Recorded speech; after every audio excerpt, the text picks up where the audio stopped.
sais combien il est difficile de démarrer une séance après le déjeuner. Et je soupçonne Nadia de m'avoir programmé à cette séance parce qu'elle sait que c'est l'heure habituelle de ma sieste. Mais je vous promets une séance passionnante. Passionnante par son sujet, les cancers de la cavité buccale ainsi que la pathologie muqueuse, et passionnante par les intervenants.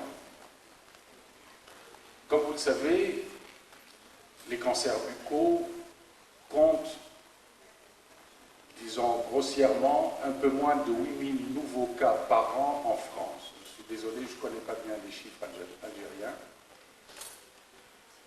À peu près 8000 nouveaux cas, dont un peu moins de 2000 morts par an dus aux cancers buccaux. Vous verrez qu'il y a une grande variété de chiffres. Une grande variété due tout simplement au fait que la définition de la cavité buccale n'est pas la même pour tout le monde. Alors, il y en a qui incluent dans ces statistiques les cancers de l'oropharynx, voire du pharynx, voire ils parlent des cancers des VADS en général.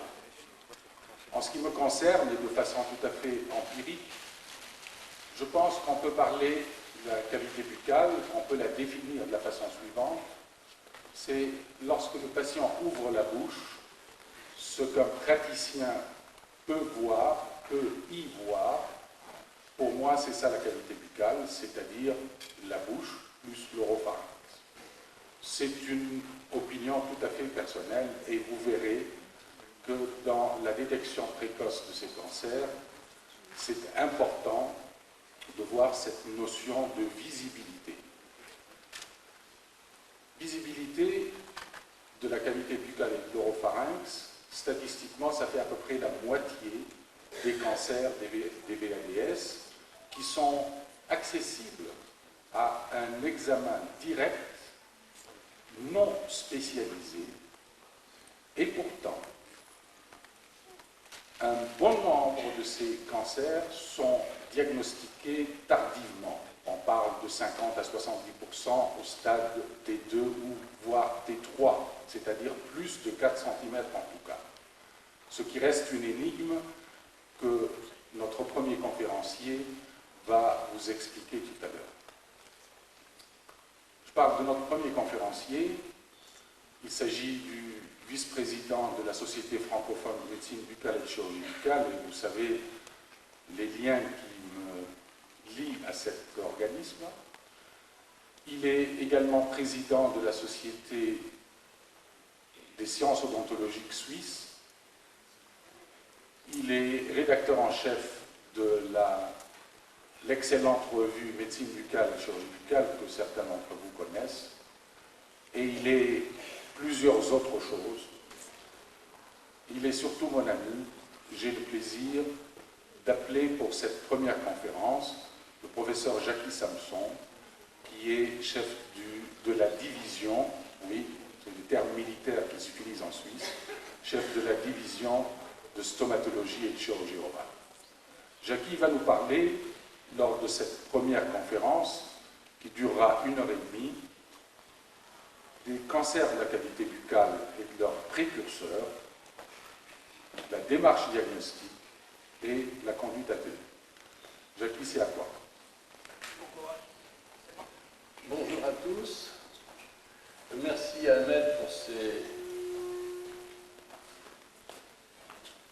son introduction dithyrambique.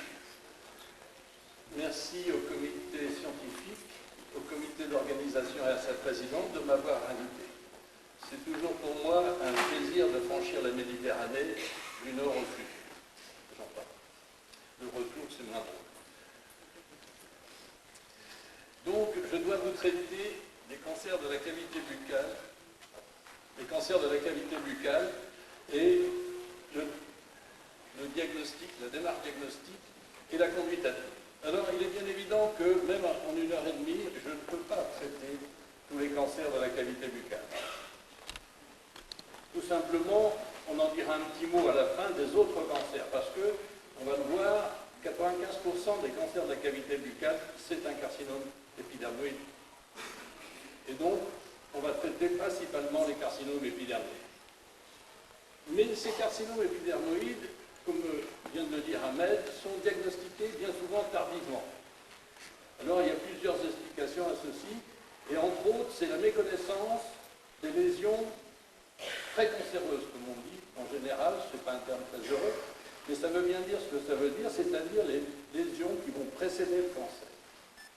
Cette méconnaissance fait que, justement, c'est diagnostiqué bien trop tardivement, parce que, aussi, on n'enseigne pas, je crois, et on y viendra à la fin, en conclusion, on n'enseigne pas les formes initiales du cancer de la cavité buccale, les carcinomes épidermoïdes.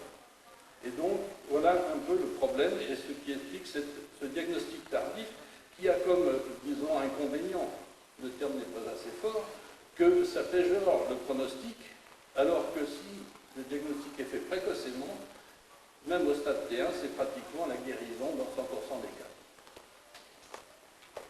Donc, on va traiter les lésions à risque de transformation maligne, on va voir ces lésions, qui certes toutes n'évoluent pas en carcinome épidermoïde, et puis aussi le délai quelquefois très long. Et puis il y a les vrais précurseurs, alors là on peut jouer sur les mots, les vrais précurseurs, c'est là où le processus de transformation maligne est engagé. Et puis, on parlera des cancers, les différentes formes et la conduite à vie.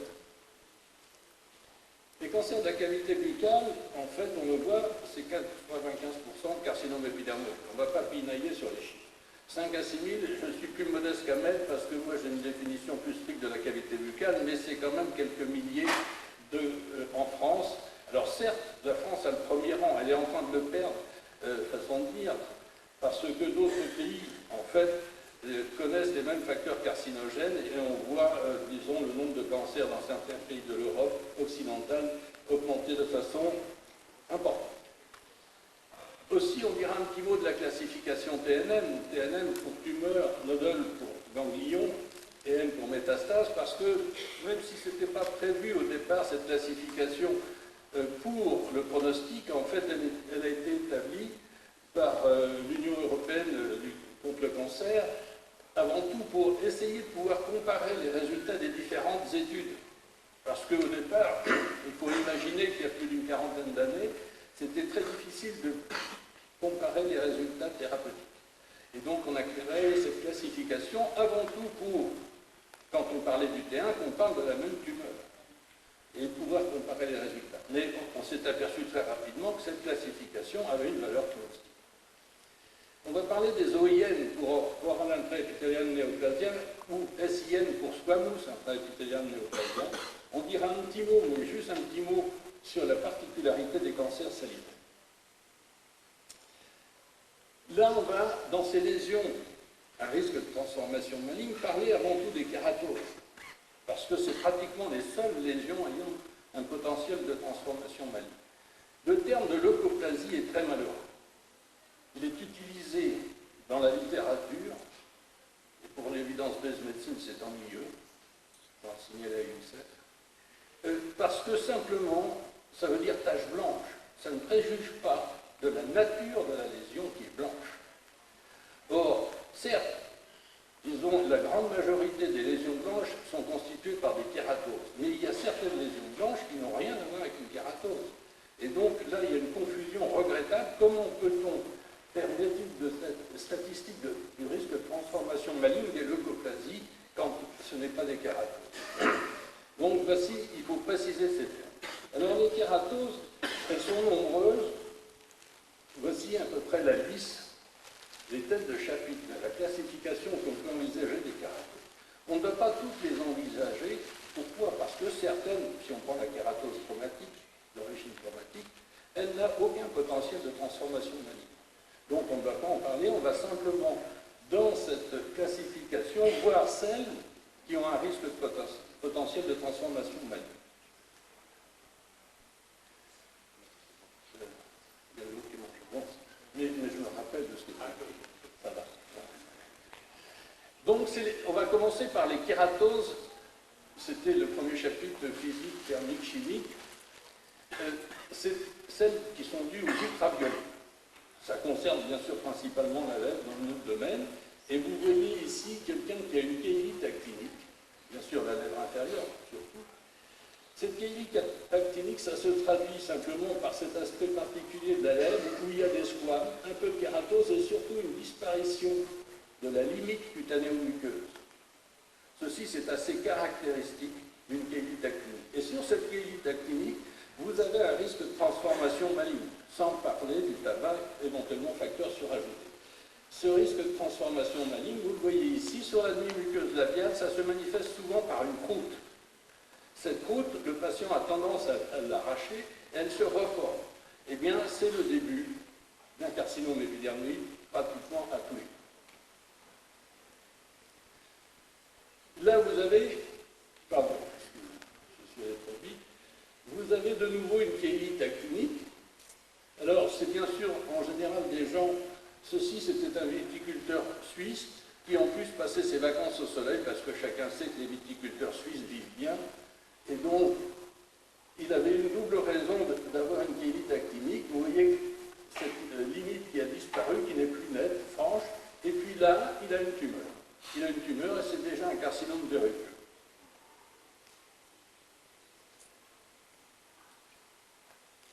Identique, une autre kéylite actinique où vous avez également une tumeur ici qui s'est développée et c'est déjà un carcinome verruqueux. Carcinome verruqueux, on y reviendra tout à l'heure, on parlera de sa définition et de son caractère particulier. Le grand chapitre, l'immense chapitre de ces kératoses à risque de transformation maligne, c'est les kératoses tabagiques, d'origine tabagique ou éthylotabagique. C'est ceci qui constitue une grande partie, plus de 90%, excusez-moi, des facteurs carcinogènes et des carcinomes épidermiques. Et donc, vous avez des localisations préférentielles, parce qu'on dit classiquement, c'est un peu simpliste peut-être, mais c'est une réalité, c'est que certaines zones de la cavité buccale, le plancher buccal, la face ventrale de la langue, le voile, constituent des zones où la muqueuse buccale est en fait plus fragile, c'est-à-dire qu'elle va être plus sensible aux facteurs carcinogènes. Et ici, vous avez donc une kératose tabagique du plancher buccal. Et ce que vous remarquez aussi souvent associé à la kératose tabagique, et ce qui va vous donner son diagnostic probable, c'est que, mis à part l'anamnèse où le patient va avouer la moitié de ce qu'il fume, c'est la mélanose tabagique. Vous avez des reflets brunâtres qui sont caractéristiques de la mélanose tabagique. Quand vous avez une mélanose tabagique et qu'il y a à côté une kératose, vous pouvez être pratiquement sûr que c'est une kératose d'origine tabagique. D'autres cas, vous voyez toujours alors le plancher buccal, le frein, les caroncules sublinguales et les ostiums des bartons, et de nouveau ces reflets brunâtres qui caractérisent cette intoxication tabagique. Quelquefois, l'aspect est différent. Vous avez une muqueuse d'apparence normale, et puis tout d'un coup, c'est un placard. Au lieu que ce soit une kératose plane, relativement étendue, sans limite nette, quelquefois, c'est une kératose qui est bien limitée, comme vous l'avez ici, qui est d'origine également tabagique. Et là, ce qu'on verra, c'est pas l'aspect clinique, c'est l'examen histopathologique de la pièce d'XRS qui va le dire, c'est une OIL2. D'autres aspects, on peut s'imaginer, là où vous voyez que c'est une face ventrale de langue et un plancher latéral, et de nouveau ces reflets brunâtres qu'il faut bien regarder. Ça vous donne en fait le signe de souffrance. La mélanose tabagique, c'est un signe de souffrance de la muqueuse buccale consécutif à l'intoxication tabagique.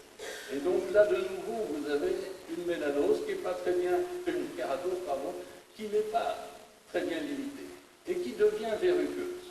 Alors, comme pour la précédente, quand vous avez une kératose qui n'est plus plane, lisse, homogène, régulière, ça devient suspect. Ça devient suspect, c'est bien souvent qu'on a franchi le stade de kératose tabagique pour passer dans les vrais précurseurs, c'est-à-dire les OIL. Et c'est en fait la palpation. C'est la palpation qui est, disons, l'élément le plus fiable, c'est-à-dire que quand vous avez un début de transformation maligne, eh bien, en fait, vous avez une perte de souplesse. Une perte de souplesse qui vous donne la zone où le processus est bien souvent le plus avancé ou simplement engagé. D'autres formes, alors vous voyez qu'ici, vous avez des choses totalement différentes. Il n'y a plus seulement une kératose, c'est un bord de langue. Vous avez des zones qui sont un peu érosives, érythémateuses. Et ceci n'est pas suffisamment, disons, signalé, ou on n'insiste pas suffisamment. C'est toujours ces zones-là qui représentent les zones où le processus de transformation maligne est le plus avancé. Dès que vous avez une érosion associée à une kératose, eh bien c'est toujours au niveau de l'érythème que le processus de transformation maligne est le plus avancé. Quelquefois, c'est beaucoup plus discret. Vous avez simplement des reflets opalins, pardon, excusez-moi, ça me tire un peu tout le temps, des reflets opalins, mais c'est l'érythème associé qui va vous faire en fait remarquer la kératose. Et cet érythème, de nouveau, est un signe de transformation maligne. Pas la kératose très discrète qu'il y a tout autour. Mais c'est de nouveau, là c'est plus... Alors, dans ces cas-là, c'est... Quand il y a l'érythème au niveau du plancher buccal et du voile, c'est souvent une intoxication alcoolique très importante. Ce patient, que je suis depuis de nombreuses années, disons, a une intoxication éthylotabagique sévère et il ne veut rien entendre, c'est-à-dire qu'il continue, après avoir fait, pour la petite histoire, entre-temps, depuis en 6 ans, 2 foyers de transformation, un à droite et un à gauche, et inversement plutôt, il continue à boire et à fumer, malgré toutes les tentatives pour le ramener à la raison. Mais donc, se méfier de ces zones érythémateuses, quand vous avez une kératose qui est discrète comme ceci, ça ne veut pas dire qu'il n'y a rien, mais c'est l'érythème toujours qui est le plus avancé. Quelquefois impressionnant, c'est l'uranite tabagique. L'uranite tabagique des fumeurs de pipe, ceux qui fument une pipe avec un petit tuyau, des brûle-gueules comme on dit, ceci va entraîner une kératose très importante avec une métaplasie des ostiomes des canaux des glandes salivaires accessoires que vous avez ici. C'est très impressionnant, mais on ne doit pas le dire aux patients, on va toujours essayer de le ramener à la raison et à une consommation plus modérée, pour ne pas dire à un arrêt, ce qui est toujours difficile. Mais ceci se transforme très rarement. Je ne veux pas dire que ça ne se transforme pas. Mais par rapport aux kératoses du plancher buccal ou du voile, le pourcentage de transformation est relativement faible. Mais regardez l'intoxication tabagique, il a même, ils ont pigmenté ses dents et là il aurait besoin d'un blanchiment. Il a blanchi la muqueuse. Quelque chose qui, disons, en Europe occidentale était en voie de disparition, c'est la chique. Et vous avez ici un vestibule, c'est la 33, avec une kératose liée à la chique. Et ces kératoses liées à la chique présentaient un potentiel de transformation maligne important. Je dis présenter puisque ça avait pratiquement disparu, mais ceci va revenir parce que, tout simplement, comme il est interdit maintenant de fumer dans les lieux publics, enfin, on pourchasse un peu les fumeurs, qu'est-ce que font les jeunes? Eh bien, ils recommencent à chiquer. Tout simplement pour avoir leur intoxication tabagique, disons, sans enfreindre les interdits.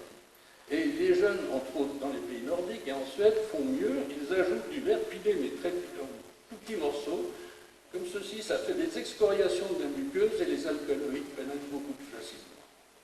Donc, on se prépare sans doute avec cette chic qu'il appelle d'Agnus à un avenir terrible pour ces jeunes. Le kéylite tabagique, là aussi, a pratiquement disparu en Europe occidentale.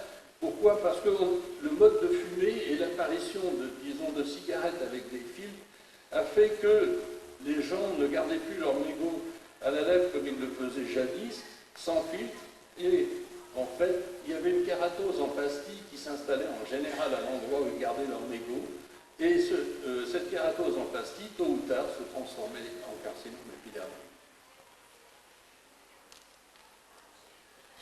quelque chose qu'on ne connaît pas ou qu'on ne connaissait pas. C'est la fibrose orale sous-muqueuse. C'est pour ceux qui chient la noix d'arec. La noix d'arec, alors c'était normalement considéré comme réservé aux pays asiatiques, du sud-est asiatique, l'Inde et quelques autres régions. En fait, disons, les moyens de transport et les gens venant avec leurs produits locaux font qu'on rencontre, disons, enfin au moins à Genève, maintenant de la fibrose orale sous-muqueuse liée à la chique de la noix d'arec. J'ai même vu dernièrement quelque chose que je n'avais jamais vu, lié au cat, qui est un produit de la Somalie et du Yémen, que les gens chiquent également. Ceci donne très rapidement, puisque j'ai vu un cas d'une jeune femme, je crois que c'est elle après, oui, c'est une jeune femme qui a une trentaine d'années et en 3 ans, elle a une fibrose orale sous-muqueuse, c'est une face interne de joue qui a perdu toute sa souplesse, qui est devenue comme du cuir, avec une pigmentation, comme vous voyez, comme la langue tout à l'heure. Simplement, elle faisait venir ça avec la valise diplomatique, parce que la noix d'arec, j'ai découvert à cette occasion, elle existe sous forme lyophilisée. Et donc, ça voyage facilement. Alors, cette fibrose orale sous-muqueuse, il faut le rappeler, disons, par exemple, si on prend l'Inde, 50% des cancers sont des cancers de la cavité buccale. Pourquoi? Parce que dans certaines régions de l'Inde, hommes et femmes se mettent à chiquer très tôt. Et cette fibrose orale sous-muqueuse qui apparaît en quelques années, disons, a un potentiel de transformation maligne très important. Autre kératose qui a un potentiel de transformation maligne, qui a une chance, disparue, je dis, il ne faut jamais dire ce mot-là, puisque on revoit la syphilis revenir, disons, en nombre important, disons, souvent associée à l'infection à VIH, c'est-à-dire au sida. Et cette syphilis, dès le début du XXe siècle, les gens qui s'occupaient de la syphilis à cette époque se sont aperçus que, disons, les lésions tertiaires de la syphilis sur la langue, pardon, excusez-moi, je me trompe de bouton, comme vous avez ici, là j'ai les doigts trop gros. Donc, vous avez une kératose qui est une syphilis tertiaire. Et les gens avaient dit, dès le début du XXe siècle, que la syphilis faisait le lit du cancer. Pourquoi? Parce que quand vous avez une kératose syphilitique au niveau de la langue, eh bien, c'est la transformation maligne assurée plus ou moins rapidement. Ce patient, vous voyez qu'il a déjà été opéré une première fois, et ici, il a de nouveau un cancer, un carcinome épidermique. Je n'ai jamais vu de cas comme ceci, c'est que je le dois à Kupfer, qui m'a tout appris en pathologie buccale. Une autre kératose d'origine infectieuse, souvent méconnue, pour ne pas dire négligée, parce qu'elle est banale et asymptomatique. C'est ici, dans les candidoses en foyer, vous avez le foyer rétrocommissural. Tout le monde connaît la perlèche, et de même que la glossite losangique médiane, qui sont des foyers de candidose chronique, mais peu de gens s'intéressent ou connaissent le foyer rétrocommissural. Alors, vous le voyez, il est souvent associé à une kératose commissurale, qui est en fait une forme de perlèche peu active, et cette kératose est assez particulière, elle est lisse, homogène, et a un aspect parqueté, parce qu'elle est parcourue par des sillons de muqueuses saines, comme vous le voyez ici. Alors, ceci, c'est un signe de candidose chronique peu active, mais ce foyer, quelquefois, souvent associé au tabac. Alors, on pourrait dire, c'est le tabac qui est responsable, puisque vous voulez de nouveau une mélanose tabagique ici. Non, parce que dans l'intoxication tabagique, la zone rétrocommissurale n'est jamais une zone de transformation maligne. Donc là, c'est l'association candidose chronique plus tabac qui fait que, là, vous devinez encore la kératose parquetée, typique, et puis là, des lésions verruqueuses qui sont apparues. Et ça, c'est un signe de transformation maligne. Et c'est en général un carcinome verruqueux d'un aspect particulier qu'on appelle la papillomatose inversée. Parce que, disons, la prolifération est plus endophytique qu'exophytique. Voici de nouveau une kératose, disons, rétrocommissurale candidosique qui s'est transformée chez un sujet et qui, bien sûr, associait lui tabac et alcool. Et là, vous avez un large placard qui est une kératose ponctuée. Quand vous avez une kératose ponctuée comme ceci, c'est pratiquement sûr que vous êtes au stade de carcinome in situ, ou OIN3. Et ce patient a fait rapidement une récidive. Et là, il a accepté, puisque la récidive est survenue en 3-4 semaines, il a accepté de sacrifier sa dent pour qu'on fasse une exérèse, cette fois complète. Mais il l'a échappé belle parce qu'on verra tout à l'heure que le délai de réflexion que demandent quelquefois certains patients, 3-4 semaines, c'est quelquefois trop long. Trop long parce que le processus de transformation maligne peut avoir progressé de façon importante. D'autres, dans les dermatoses congénitales, il y en a quelques-unes qui, elles sont rares, qui s'accompagnent d'un processus de transformation maligne. C'est entre autres le syndrome de Zinsser-Eggman-Kohl, dont vous voyez un exemple ici. Alors, il y a une atteinte cutanée, une poïkiliodermie très caractéristique. Ce n'est pas la kératose buccale qui fait en général la gravité de cette maladie, c'est que ces sujets, entre 20 et 30 ans, voire un peu plus tard, vont en fait développer une hémopathie qui sera fatale. C'est lié à leur anomalie génétique qui est responsable du Zinsser-Eggman-Kohl. Alors, ce patient, voici sa langue. En fait, vous voyez qu'il a une kératose qui est présente depuis plusieurs années, et là, il est en train de développer un carcinome épidermoïde. Mais, en fait, il avait déjà une hémopathie qui venait d'apparaître, et en fait, il a été emporté par son hémopathie avant que le carcinome épidermoïde de sa langue ne soit traité. C'est des cas exceptionnels. Par contre, dans les dermatoses, les maladies cutanéo-muqueuses, il y en a une qui est beaucoup plus fréquente, puisque à peu près 1 à 2% de la population est atteinte. C'est le lichen plan buccal. Alors, ce lichen plan buccal est quelque chose de très particulier qu'il faut bien connaître, parce que là aussi, si on prend la littérature, il y a une confusion regrettable. On parle, disons, du stade érosif, qui est le stade qui va se transformer, qui va donner naissance éventuellement à des carcinomes épidermiques.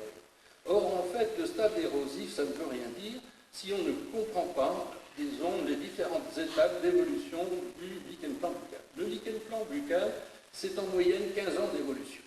15 ans d'évolution, avec un passage successif par différentes phases. Et ce n'est jamais dans cette période d'évolution, ces 15 premières années, qu'il va apparaître des cancers. Même si à la phase d'état, en fonction de l'activité du lichen, vous pouvez avoir des lésions érosives. Donc, quand on parle de lésions érosives dans le lichen, il faut préciser le stade. Quand c'est à la phase d'état, eh bien, les érosions sont dues à des poussées d'activité de la maladie. Elles ne sont pas dues à l'atrophie comme ça se produit ultérieurement. Parce que vous avez ici le stade du début, c'est cette kératose ponctuée que la plupart des médecins prennent pour un muguet quand ils voient ceci. Il faut leur expliquer que le muguet, si c'est des colonies de candidats, ça se détache facilement. Quand c'est un lichen, ça ne se détache pas. Et ça, c'est l'aspect initial du lichen. Et après, ces lésions, ces kératoses ponctuées vont former des nappes ou des arborescences, tout ce qu'on voudra, des réseaux et ainsi de suite. Puis le lichen va évoluer une quinzaine d'années. Au bout de 15 ans en moyenne, on va arriver, ceci bien sûr progressivement, mais à ce qu'on appelle dans notre jargon l'état post-lichenique. C'est-à-dire qu'il n'y a plus d'infiltrats inflammatoires classiques et la muqueuse est devenue atrophique. Et quelquefois, il y a une sclérose en dessous. Et c'est surtout cette atrophie de la muqueuse qui est responsable des érosions ultérieurement. Et ces érosions, à ce stade-là, qui, disons, vont éventuellement se transformer. Ce n'est jamais avant. Alors, si on veut faire des études statistiques sur le lichen et savoir le risque de transformation maligne, l'évaluer et tout ça, il faudrait qu'on parle de la même chose, parce que là aussi, on ne parle pas de la même chose, selon les auteurs. Alors, voici des états post-lichéniens.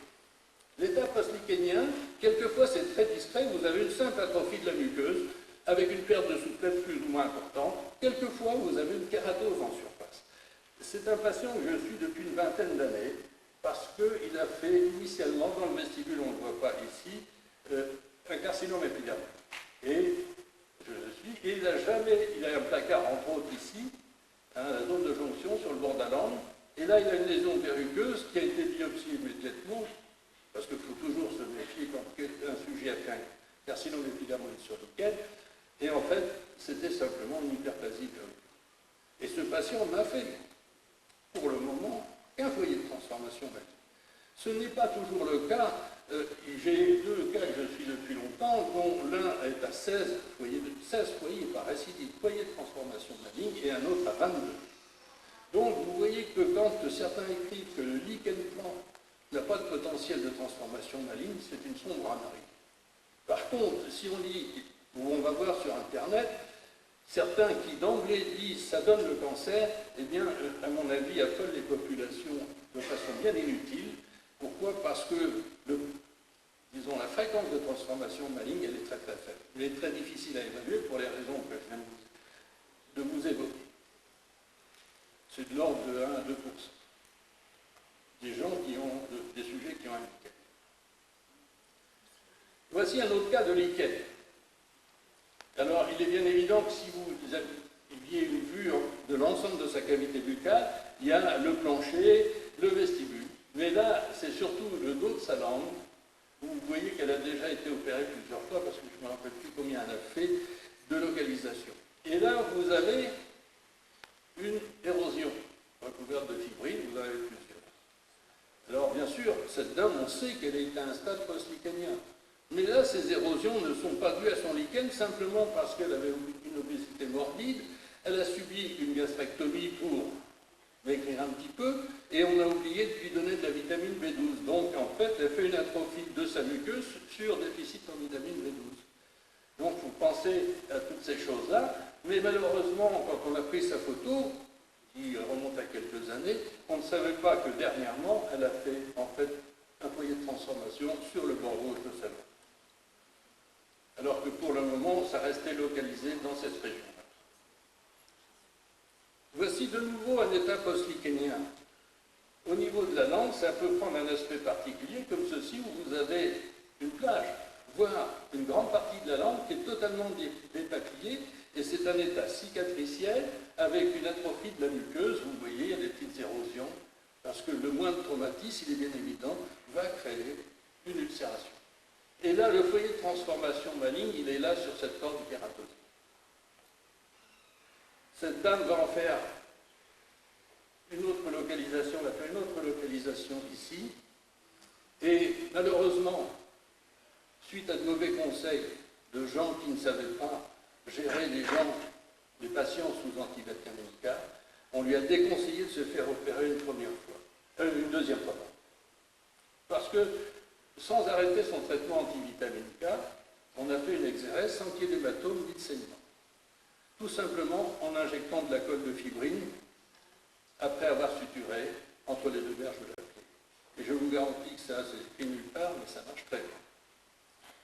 Et donc, comme elle n'a pas voulu se faire opérer une deuxième fois, elle est décédée de son cancer qui s'est développé ici de façon très rapide.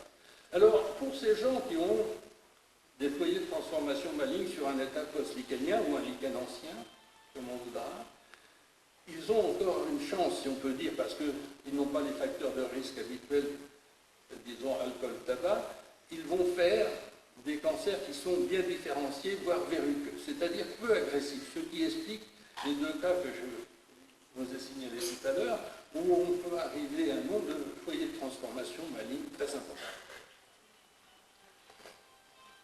C'est une autre dame qui là a une évolution terrible. Vous devinez, ici, on devrait le voir normalement, il y a une petite tumeur hémistérique. C'est un carcinome verruqueux sur un état post-lichénien. Elle avait déjà été opérée d'une lésion à peu près identique de l'autre côté, de celle-ci, tout ceci bien sûr sous local simplement, et là elle va développer sur cette zone-là, quelques mois après, une transformation là maligne, mais disons très agressive. Et elle va décéder 6 mois plus tard, malgré la chirurgie d'exérèse, malgré la radiothérapie, disons, de métastases, entre autres ganglionnaires, sur ce foyer de transformation maligne. Donc vous voyez, la plupart des cas vont évoluer, disons, de façon favorable, en ce sens qu'ils sont suivis correctement. Une exérèse simple permet le plus souvent de contrôler la situation. Mais quelquefois, malheureusement, c'est des formes très agressives. Voici un autre cas. On pourrait dire que les cancers ou les carcinomes épidermoïdes de la gencive sont pour la plupart secondaires à un lichen. Voici le cas d'une dame, malheureusement, où on lui a extrait les dents qui devenaient mobiles dans cette région-là, sans doute pour faire de la place au cancer. Avant qu'on ne s'inquiète, ou plutôt que la patiente s'inquiète de ce qui se passait, parce que quand je l'ai vue, elle avait une tumeur qui, vous voyez, était très conséquente. Et malgré le long délai d'évolution de cette tumeur, eh bien, elle était encore au stade de carcinome verruqueux, c'est-à-dire quelque chose qui, normalement, est in situ, sans risque de métastase, et qui peut être traité par une exérèse simple.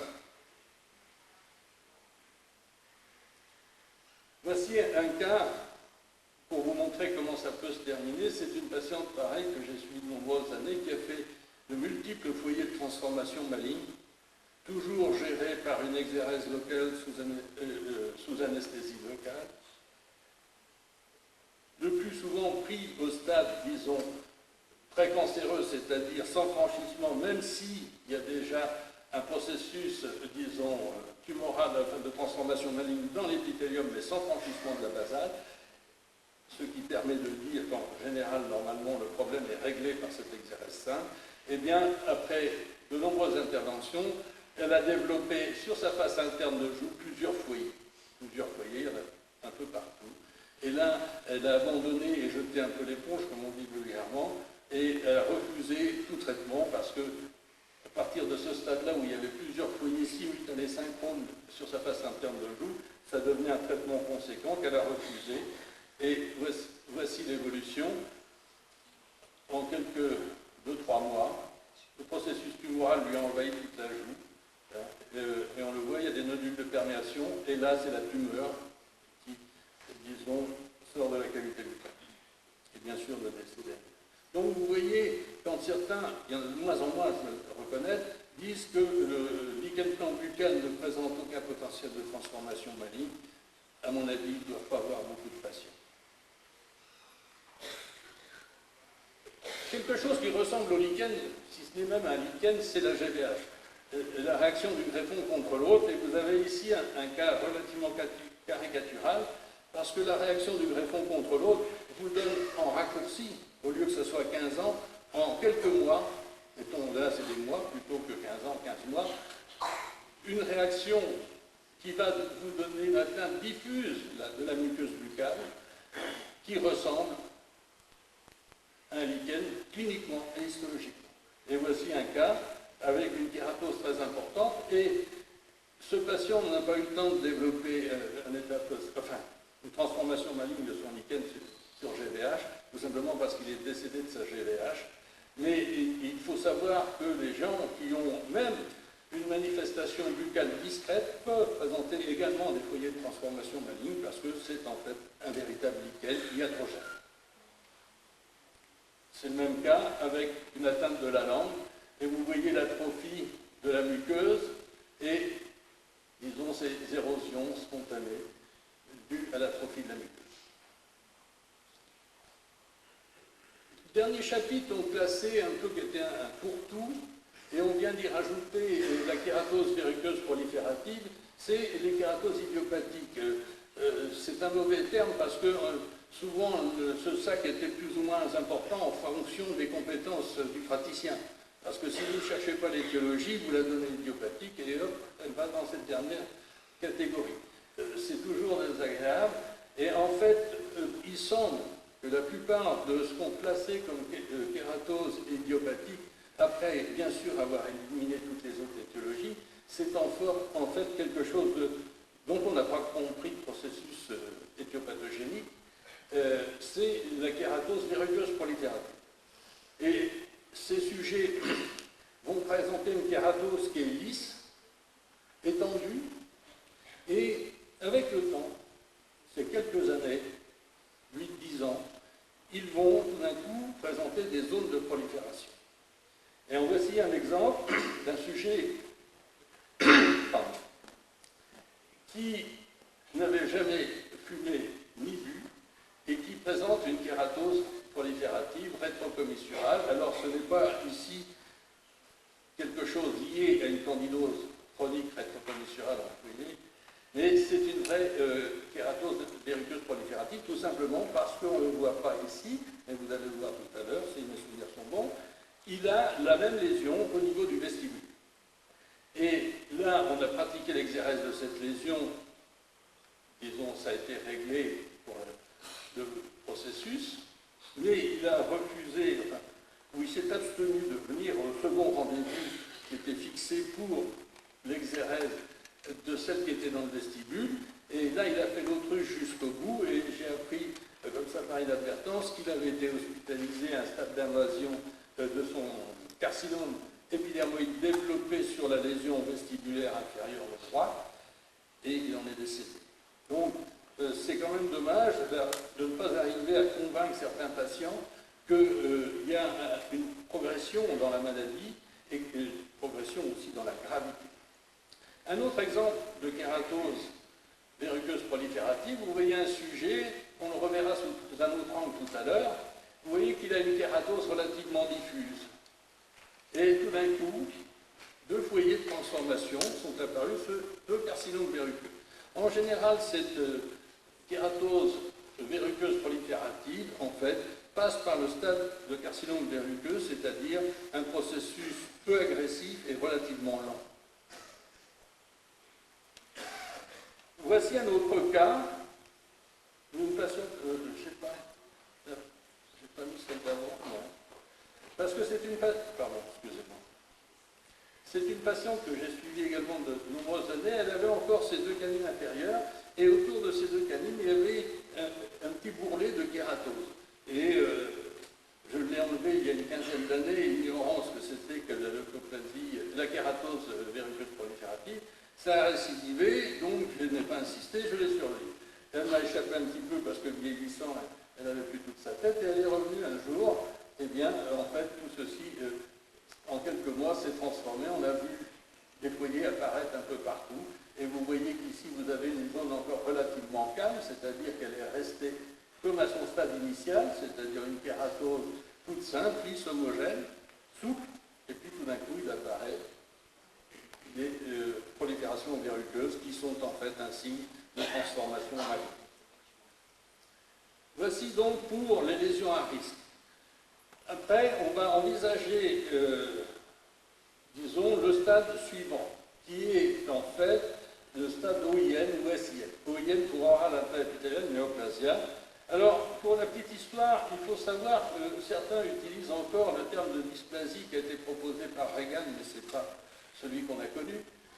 C'est pour ça que probablement on utilise toujours dysplasie. En 1953, Richard a proposé autre chose. Ce n'était pas simplement un changement de terme. Alors ceci, bien sûr, a été décrit au niveau gynécologique. C'est toujours les gynécos qui s'occupent de carcinologie qui ont, disons, éclairé le chemin, si je puis dire.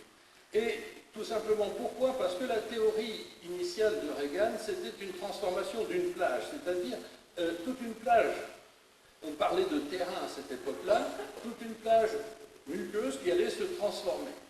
Or, avec Richard, c'était différent, c'est la théorie du clone, c'est-à-dire que c'est une seule cellule tumorale qui va proliférer et donner naissance à une tumeur. Donc c'est une conception un peu différente.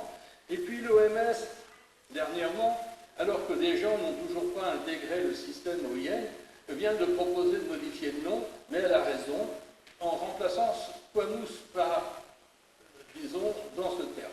Simplement, elle veut dire par là, disons, cette initiative, que, en fait, que ce soit le cancer du col de l'utérus, que ce soit la cavité buccale, que ce soit le larynx, le pharynx, peu importe la localisation, lorsque vous avez un carcinome épidermoïde, en fait, il y a toujours des précurseurs, c'est pratiquement sûr, il y en a encore quelques-uns qui en doutent, mais ils devraient ouvrir les yeux, ils les verraient, à mon avis. Et donc, en fait, ce terme, c'est pour montrer que le processus est toujours le même, quelle que soit la localisation. Alors, les facteurs carcinogènes, par contre, sont un peu différents. Alors, si on reprend la classification OIN 1, 2, 3, c'est dysplasie légère, modérée, sévère et carcinome in situ. Pourquoi? Parce que celui qui était un peu vicieux pouvait piéger les pathologues comme il voulait. Parce que certains allaient dire dysplasie sévère. Pourquoi? Parce que quand c'est dysplasie, j'aurais dû vous préciser, OIN1, c'est un tiers de l'épithélium qui est atteint par le processus de transformation maligne. La 2, c'est 2 tiers. Et la 3, c'est les 3 tiers, c'est la totalité.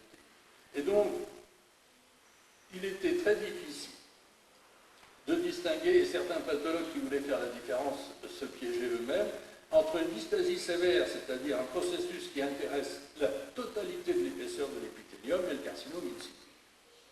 Et donc, c'est pour ça qu'on les a regroupés. Normalement et théoriquement, à ce stade 3, il n'y a pas de franchissement de la basale, donc pas de risque de métastase.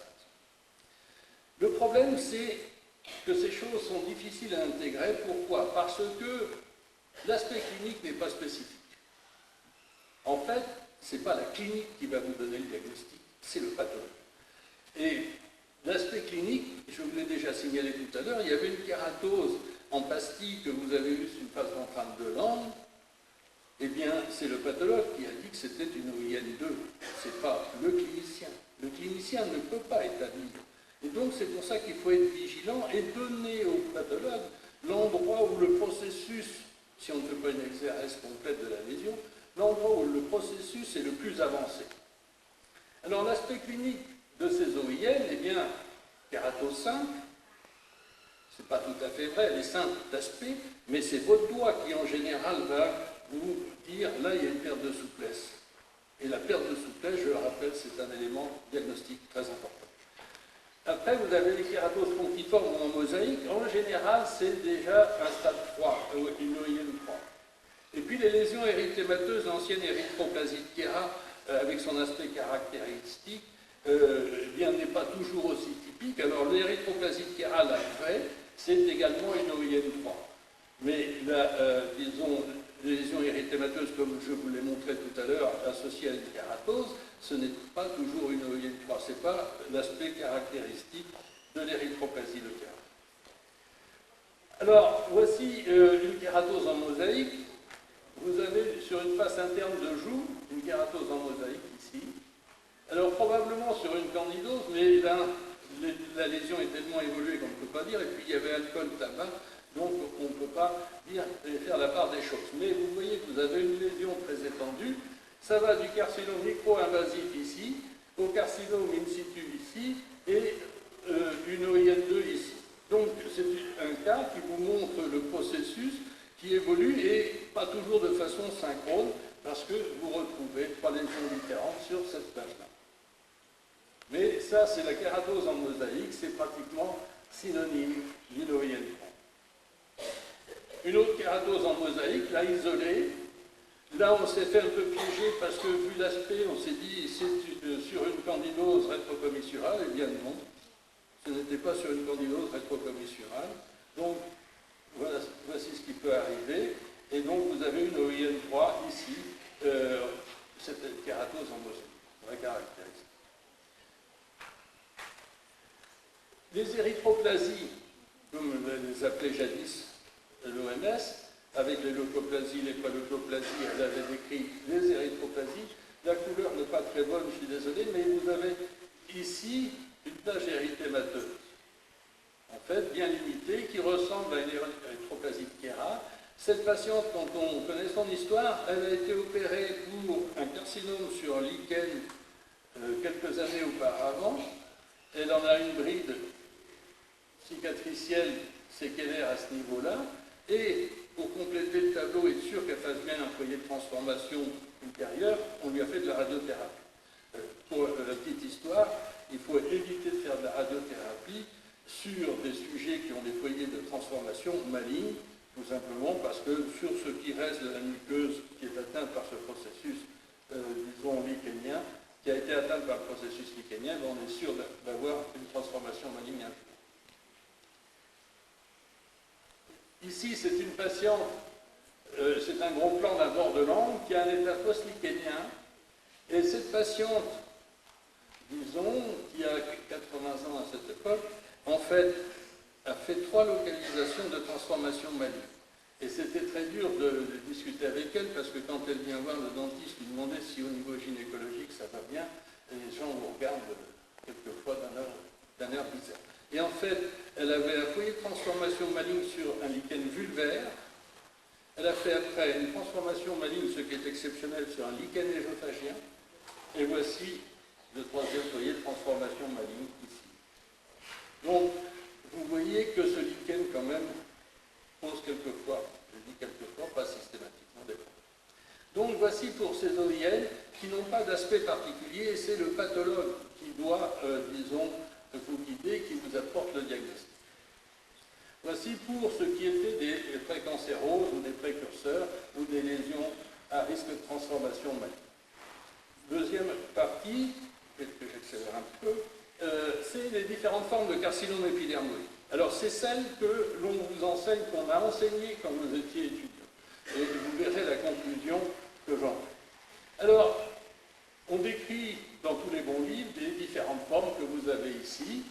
La forme ulcéro-bourgeonnante étant la plus fréquente, et puis des formes dont j'ai déjà parlé, carcinome verruqueux, qui était en fait un carcinome in situ au sens réel, pas tout à fait vrai, parce que si le carcinome verruqueux, il y a différents stades, il y a le stade 1, 2 et 3, et dans le stade 3, vous avez déjà des gouttes, comme disent les pathologues, de transformation maligne. Donc c'est pour ça que ce carcinome verruqueux, on le met souvent dans le carcinome épidermoïde. Et une autre forme particulière de carcinome verruqueux, que vous verrez tout à l'heure, le carcinome cuniculatum. Je ne parlerai pas du carcinome lymphoépithélial puisqu'il touche de façon préférentielle les amygdales, et contrairement à Ahmed, je ne les mets pas dans la cavité buccale, sinon les ORL me frappent à Genève. Et puis quelque chose de particulier, qui est le carcinome épidermoïde du sinus maxillaire. Parce que ça peut être un piège extraordinaire, vous en verrez un exemple, parce que ce carcinome épidermoïde du sinus maxillaire va évoluer de façon sournoise. Il a toute la place pour se développer. Alors soit son expansion est vers le haut, ça ne nous intéresse pas, quelquefois elle est vers le bas et entraîne une lise, disons, du bas-fond du sinus, et en fait une externalisation dans la cavité buccale. Alors des formes historiques, comme on en voyait jadis, une chance, au moins à Genève on n'en voit plus, je ne dis pas c'est parce que je suis là, c'est parce que probablement, disons, on a d'autres conditions, et puis que les gens sont un peu plus conscients. Donc, une forme ulcéro-bourgeonnante classique, vous voyez, un stade T4. Une autre forme ulcéro-bourgeonnante qui envahit la langue et qui ulcère, disons, et s'enfonce dans le plancher buccal et la langue. L'un des formes déjà plus limitées, c'est une femme qui a une chimiothérapie pour un cancer du sein, et malencontreusement, bon, il y avait un contexte éthylotabagique, certes, mais probablement que la chimiothérapie pour le cancer du sein était le coup de pouce qui a entraîné le développement de ce carcinome épidermoïde du bord de la langue. Vous voyez que ça bourgeonne et vous avez une ulcération en surface.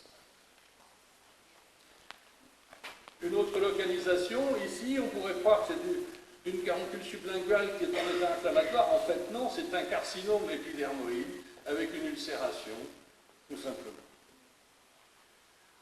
Des formes qui sont ulcérées, simplement. Elles sont moins fréquentes, mais elles existent. Et vous avez ici une ulcération sur un bord de langue chez une jeune femme qui n'a pas de facteur de risque. Ça aussi, c'est signalé dans la littérature. On voit, vous en verrez un autre cas, des carcinomes épidermoïdes chez des sujets jeunes. Alors, le carcinome épidermoïde, normalement, c'est 50, 60 ans, voire un peu avant, en fonction de l'intoxication éthylotabagique. Mais on voit des cas chez des sujets jeunes qui n'ont aucun facteur de risque. Il y a une petite hypothèse, ça serait éventuellement les HPV qui jouent un rôle, mais il n'y a pas suffisamment de preuves. Une autre forme là ulcéreuse au niveau du voile et du palais. Donc, quelque chose j'aurais dû, parce que je voulais inverser, je vais vous le faire inverser, c'est la forme bourgeonnante, ou végétale, pure. Vous en avez un exemple sur la lèvre, bien sûr c'est kéhidite actinique, et là c'est le tabac. C'est ce qui a suivi la kératose en pastille, probablement, et là le sujet développe son carcinome épidermique. Ceci, c'est un cas un peu plus triste, tout simplement parce que cette femme a été pour un problème dentaire, voir son médecin dentiste qui lui a extrait la dent, parce qu'elle était mobile. Il ne s'est pas préoccupé de quelle était la raison de cette mobilité. Et en fait, comme ça bourgeonnait dans les suites, au lieu de cicatriser correctement, il a fait un curetage. Et pour éliminer tout ce qui était dans l'alvéole, sans se poser de questions, et ça a récidivé en 2-3 semaines. Et en fait, c'est un carcinome épidermoïde. Et probablement, et ça c'est écrit dans la littérature, une mobilité dentaire peut être le premier signe d'un carcinome épidermoïde. Donc se méfier. Et quand il y a une lésion qui, disons, remplit l'alvéole très rapidement comme ceci, il ne faut pas penser que c'est un granulome pyogénique obligatoirement, et il ne faut pas faire un curetage et jeter ça à la poubelle. Parce que voici un exemple. Voici un autre cas, ça c'est les formes fissuraires qui sont rares, et c'est un sujet, il a 23 ans. 23 ans, aucun facteur de risque, et il a traîné 6 mois en ville, 2 biopsies, probablement mal faites, qui n'ont pas permis d'établir le diagnostic, parce que les gens qui l'ont vu, eh bien personne n'a évoqué le diagnostic de carcinome épidermoïde. Et c'était un carcinome épidermoïde, chez un sujet jeune qui n'avait pas de facteur de risque. Les formes en nappe sont plus rares, mais vous avez ici une forme en nappe. Vous pourriez croire que c'est une kératose, non, ça c'est de la fibrine, un érythème, et en fait, si vous palpez, vous voyez qu'il y a une infiltration, donc une induration. C'est un carcinome épidermoïde en nappe. Le cas que je vous ai montré tout à l'heure, dans des formes plus discrètes, parce que c'est ça qu'il faut apprendre à connaître et à diagnostiquer. Pourquoi? Parce que si on ne veut pas que les cas soient diagnostiqués au stade de T3 et T4, disons, Ahmed vous a rappelé les statistiques, certains disent que c'est 75% des cas qui sont diagnostiqués au stade T3, T4, c'est-à-dire que ces gens vont avoir un pronostic très sombre, c'est 30% de survie à 5 ans, avec un traitement agressif. Or, si vous diagnostiquez ces formes au stade initial, comme ceci, vous avez ici une petite infiltration.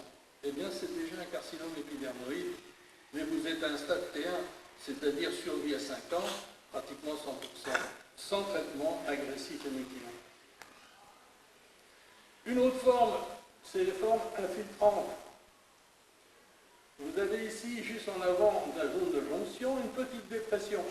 Vous palpez, et ce rebord que vous devinez, eh bien c'est une infiltration, c'est un carcinome épidermoïde. Donc il faut connaître ces formes débutantes, ces formes atypiques. Voici là où on s'est fait piéger pendant 15 jours. C'est un patient qui vient, il a une ulcération. Alors on ne peut pas retourner sa lèvre inférieure, les verser, tout simplement parce qu'il a une ulcération, ça lui fait mal. Et on a pensé qu'en fait, il avait des dents supérieures un peu agressives, qu'il y avait une ulcération traumatique. On a poli ses bords incisifs et tout ça, ça ne change rien. Donc il faut changer le diagnostic. Et en fait, on s'est décidé à faire une biopsie. Et en fait, cette discrète augmentation de volume de la lèvre, c'est un carcinome infiltrant. Parce qu'il faut savoir que dans ces carcinomes infiltrants, quelquefois, la muqueuse de surface est apparemment saine à l'œil nu. Donc, il faut faire très attention. Le cas que je vous ai montré tout à l'heure, c'est un carcinome verruqueux. Et vous le voyez sous un autre angle, et on voit bien cette leucoplasie qui, disons, est restée là pendant des années silencieuse, et puis qui tout d'un coup se met à proliférer. C'est des carcinomes verruqueux. Alors, le carcinome cuniculatum, c'est une forme très rare, mais qui est un piège extraordinaire, enfin extraordinaire, malheureux, je devrais dire. Parce que, bien souvent, le diagnostic n'est pas fait. Alors, le carcinome cuniculatum, tout le monde croit que ça n'intéresse que les pieds. Non, le carcinome cuniculatum peut se rencontrer ailleurs que sous la plante du pied, où il a été décrit le plus souvent. Vous avez quelqu'un qui a probablement également une leucoplasie verruqueuse proliférative, à un stade, disons, encore un peu tranquille, et puis avez deux orifices fistuleux. Et là, en pressant un petit peu, il y a une goutte qu'on pourrait prendre pour du pus. Non, ce n'est pas du pus, c'est en fait de la kératine. Parce que le carcinoma cuniculatum, en fait, ça part, c'est endophytique et c'est des boyaux qui partent en profondeur et qui forment des galeries. Et ces boyaux, pendant très longtemps, c'est pour ça que c'est rattaché au carcinome verruqueux, la membrane basale est respectée. Et dans ces boyaux, il y a de la kératine qui s'accumule puisque ça desquame normalement comme tout épithélium. Et c'est cette kératine qui est emprisonnée qui va entraîner tôt ou tard une réaction inflammatoire et l'apparition de fistules.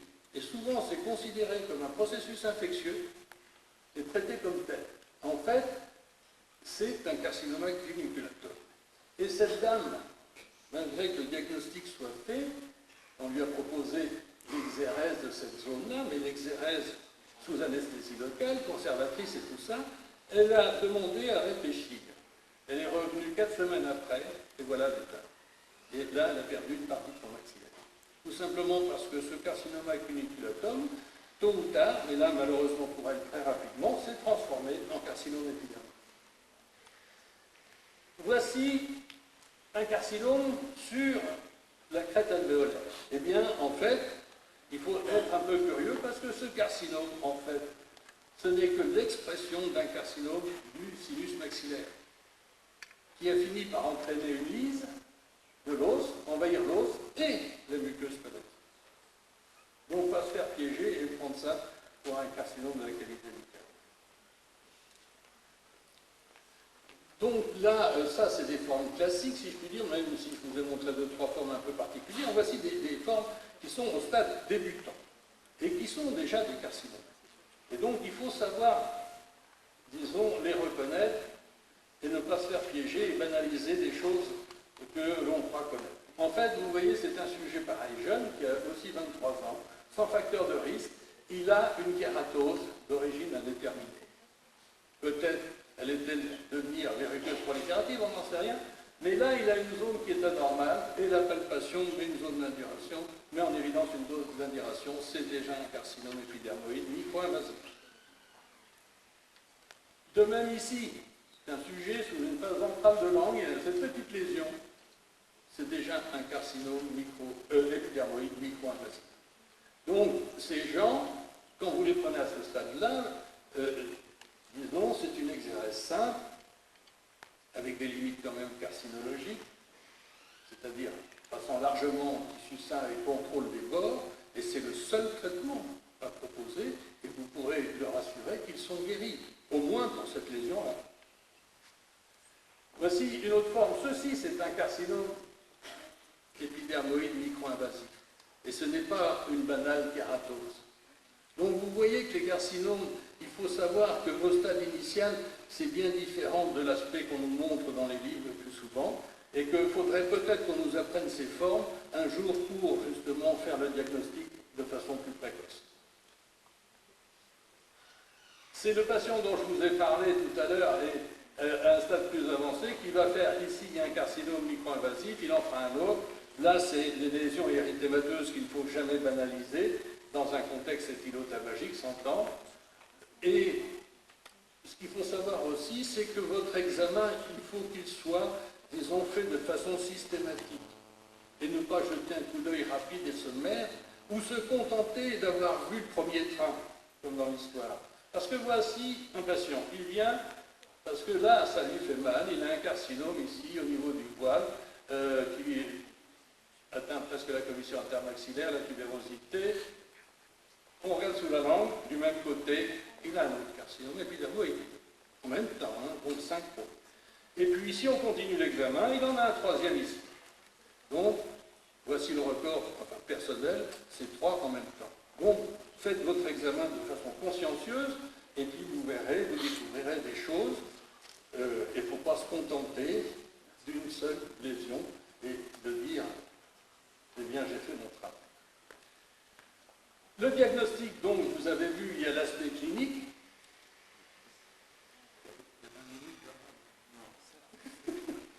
Pardon,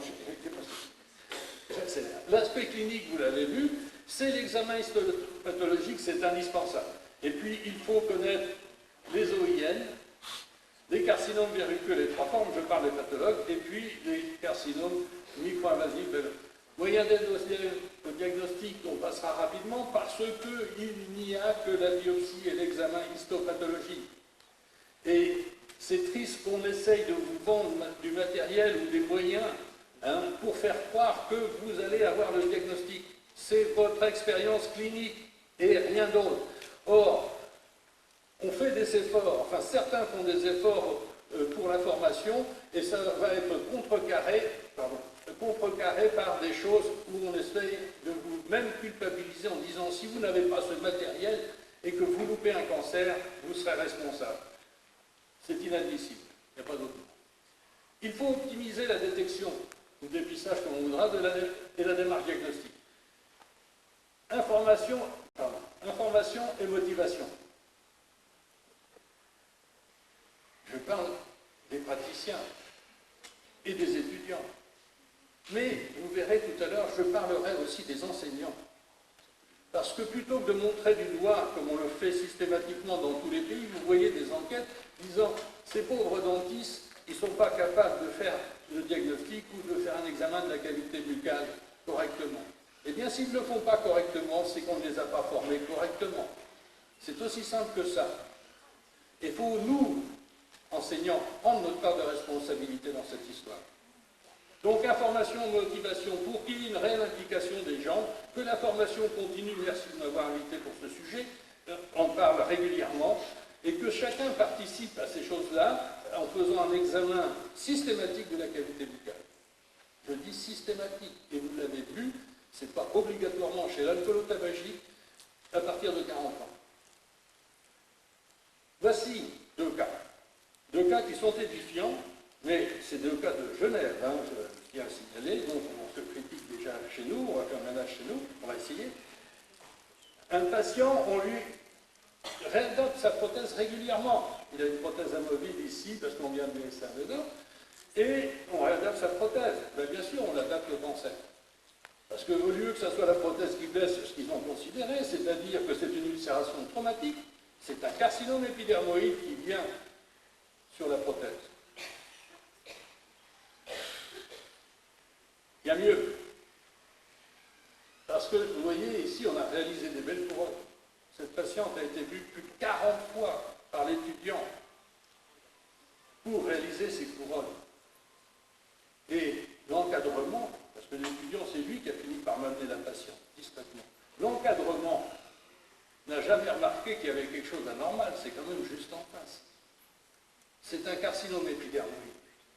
Le seul problème, c'est que, comme on l'a laissé évoluer, que c'était une forme relativement agressive, voici 6 mois après, malgré le traitement, chirurgie d'exérèse, radiothérapie, vous avez des nodules de perméation et le décès de la patiente. Donc, les enseignants doivent prendre leurs responsabilités, et ça sera sans doute la première mesure pour lutter, disons, pour le diagnostic, et éviter ce diagnostic tardif des carcinomes épidermoïdes de la cavité buccale. Un petit mot sur la conduite à tenir, bien c'est toujours confirmation du diagnostic, l'élimination des facteurs cancérigènes, si on peut, mais il faut de l'acharnement et ne jamais baisser les bras, et surveillance. Alors ça, le problème de la surveillance, c'est de voir, c'est pas parce que c'est pas vous qui l'avez opéré, vous devez participer aussi à la surveillance de ces cas-là. On a vu lésions à risque de transformation maligne, eh bien rien de plus que ça. Pour les précurseurs, c'est fonction du grade, si c'est un type 1, surveillance, si c'est type 2 et 3, c'est exérèse, plus ou moins bilan d'extension. Et puis bien sûr, s'il y a des facteurs carcinogènes, c'est-à-dire de tabac, c'est toujours un examen des VADS. Pour les carcinomes épidermoïdes, c'est fonction également de la taille. Le T1, c'est une exérèse chirurgicale simple, qui peut se faire sous anesthésie locale avec contrôle des berges. Et puis les autres, eh bien, c'est fonction de la localisation, du bilan d'extension et ainsi de suite. Un petit mot, j'en ai pas parlé, mais parce que je viens d'avoir 2 cas terribles, c'est les autres cancers, entre autres les cancers des glandes salivaires. Entre autres le carcinome adénoïde kystique. Le carcinome adénoïde kystique, que l'on rencontre assez fréquemment au palais, est une tumeur relativement agressive. Elle évolue lentement, certes, on fait l'exérèse, mais le suivi, contrairement au carcinome épidermoïde, où on considère qu'après 5 ans, la surveillance de la récidive ou des métastases, on arrête, le risque est quasi nul. Eh bien, pour les carcinomes adénoïdes kystiques, c'est 10 ans, 15 ans. Je viens d'avoir une patiente qui revient me voir quelques années après, et en discutant, je lui demande si on a fait un examen, si on l'a suivi. Elle me dit non, alors je l'envoie faire un scanner, et elle a un envahissement de la base du crâne sur une récidive. Il faut savoir que le carcinome adénoïde kystique, jusqu'à 20 ans, peut donner des métastases qui existaient bien sûr auparavant, mais qui vont se développer très très lentement, qui vont rester latentes pendant des années. Donc, quelque chose de particulier. Un petit mot pour bien insister, parce que ceci confirme ce que je viens de vous dire, c'est quel que soit l'âge du patient, il faut penser au carcinome épidermoïde. On a vu qu'il y a des sujets jeunes, et donc, surtout ces jeunes-là, le cas que je vous ai montré, le carcinome fissuraire, ça fait 7 ans, il est toujours en pleine forme après ce traitement. Mais il a échappé, même, on pourrait dire, peu vulgairement. Aussi, si vous voulez en savoir plus, on s'est commis dans un ouvrage sous l'égide de l'ADF, l'Association dentaire française. Cet ouvrage, il y a tout, parce que c'est du début du processus de transformation maligne, de l'histoire naturelle, jusqu'au traitement. Et cet ouvrage, vous avez les auteurs ici, quelqu'un que vous connaissez, quelqu'un d'autre que vous connaissez, et cet ouvrage est vendu à 15 € au prix coûtant, parce qu'on pensait, surtout l'ADF, et nous aussi, que les droits d'auteur, c'était pour un autre sujet, mais surtout pas pour les cancers. Je vous remercie pour votre attention. Merci Jackie. Je croyais que tu avais quitté déjà. C'est pas l'heure pour ta sieste encore. Il faut répondre à quelques questions. Alors, je vous avais promis une séance passionnante. Vous avez vu la richesse pathologique de ce sujet et c'est pas fini. Ce sera toute l'après-midi, un peu comme ça. Jackie vous a parlé de cet ouvrage que nous avons pris plaisir à réaliser. C'est un travail d'une année et demie. Il y a dedans effectivement tout ce qui concerne les cancers de la cavité buccale, tous les aspects. Mais il y a aussi une chose importante. Il y a la conduite à tenir face à un patient cancéreux. C'est-à-dire qu'il soit traité pour une chimiothérapie, pour un cancer de la prostate ou du sein ou que sais-je encore, qu'il s'agit d'un patient ayant été irradié pour un cancer du sinus piriforme ou autre, qu'il s'agit d'un patient qui a été traité par chirurgie carcinologique pour un cancer des VADS, eh bien, quelles sont les implications pour le médecin dentiste et quelle est la conduite à tenir en fonction des risques de ce patient. Tout ça, vous le trouverez dans ce modeste ouvrage.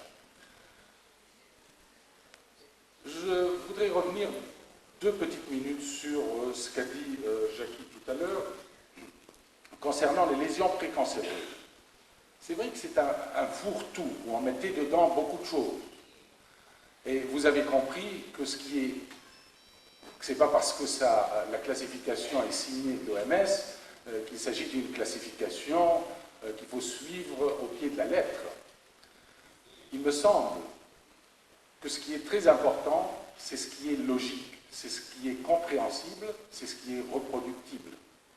Lorsqu'on parle de lésions précancéreuses, on met dedans ce qu'on appelait les leucoplasies, les érythroplasies, les préleucoplasies, les dysplasies, les différents. Il est beaucoup plus logique de parler de lésions à risque. C'est quelque chose qui potentiellement peut se transformer. De précurseurs, ou les néoplasies intraépithéliales orales, etc., qui est quelque chose où le processus de transformation est déjà engagé, donc ce n'est pas pré-cancéreux, c'est déjà cancéreux. Et après, de carcinome épidermoïde. Mais attention, ce n'est pas une progression arithmétique. On ne passe pas de façon systématique et forcément d'une muqueuse saine à une lésion à risque, à un précurseur, à un carcinome épidermoïde. Ce serait beaucoup plus simple, ce serait trop simple, je vous l'ai dit. Donc il y a cette première notion, je que je voulais relever, c'est-à-dire le fait de ne pas se contenter de ce que les retraités de l'OMS nous bombardent de classifications, etc. Il faut aussi faire travailler nos ménages. La deuxième chose, c'est la notion de transformation. Vous n'avez pas entendu Jackie parler une seule fois de dégénérescence. Nous avons tous appris quand nous étions jeunes, et là, bon, à votre âge, c'est peut-être pas le cas, nous avons tous appris que le cancer, faites attention à cette lésion parce qu'elle va dégénérer. On sait maintenant que le cancer, c'est tout, sauf une dégénérescence. Puisqu'on sait comment, on a beaucoup appris dans la carcinogénèse, et on sait, il vous a parlé des clones, etc. Donc c'est quelque chose qui prolifère plutôt qu'elle dégénère. Donc il faut parler de transformation maligne et pas de dégénérescence maligne. Oui, j'ai noté autre chose, et je vous passe après la parole. Ce qui me semble être le plus important pour les médecins dentistes, réellement le plus important, ce n'est pas de faire le diagnostic d'un énorme chou-fleur au niveau de la base de la langue ou au niveau du plancher buccal. Les lésions au stade T3, T4, il n'y a aucune gloire à dire que c'est un cancer, que c'est quelque chose qui ne ressemble à rien d'autre, que c'est quelque chose de malin. Tout le monde peut le faire sans avoir un doctorat en je ne sais pas quoi. Ce qui me semble par contre beaucoup plus important, et Jackie vous l'a dit tout à l'heure, ce sont ces petites lésions qui viennent ou qui commencent de se transformer. Et c'est celle-là où vous n'avez pas le droit de passer à côté. Si vous voulez sauver la vie de vos patients, si vous voulez qu'ils bénéficient d'une thérapeutique moins mutilante, d'une insertion sociale beaucoup plus rapide, si vous voulez être utile,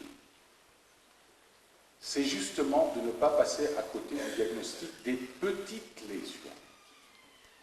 Ces petites lésions, T1 et moins encore, je veux dire les lésions suspectes, entre guillemets, eh bien c'est celle-là où votre rôle est primordial. Et enfin, j'ai un mot à dire sur, il rigole parce qu'il sait ce que j'en pense, tous ces moyens additionnels du diagnostic, ce qu'on appelle les moyens complémentaires du diagnostic, tous ces appareillages fantastiques qui, avec la transformation de la lumière, avec le cytobroche, avec que sais-je encore, où on essaye de vous vendre de superbes appareils, 4 000, 5 000 euros, etc. Et on vous fait croire que c'est quelque chose d'obligatoire et si vous ne l'avez pas, vous avez tort. Ces appareils finissent souvent, le plus souvent, comme les lasers et autres, enfin bon, pardon, je vais me faire plusieurs ennemis, mais il faut que je vous dise ce que je pense. Tous ces appareils finissent souvent dans un coin de vos offices, de vos cabinets, de nos services. Ils prennent la poussière, ils nous pompent l'air, et ils ne servent pas à grand-chose tant que vous essayez de leur faire dire ce pourquoi ils ne sont pas faits.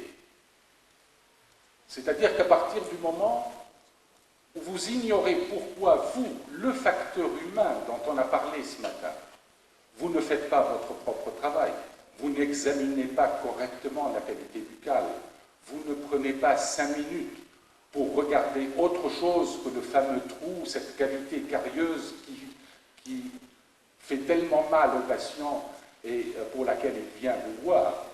Donc, parce que vous êtes pris par autre chose, par une salle d'attente pleine, par vos problèmes personnels, par les patients qui sont un peu récalcitrants, qui ne sont pas toujours très fair-play. Eh bien, pour X raisons, vous allez passer à côté de quelque chose pour laquelle le patient n'est pas venu vous voir. Parce qu'une petite lésion, elle n'est pas douloureuse, elle est souvent asymptomatique.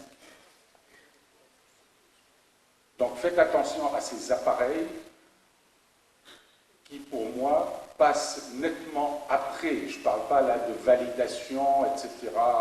Bon, ils passent après l'examen clinique que rien ne remplace. L'œil du praticien, rien ne peut le remplacer.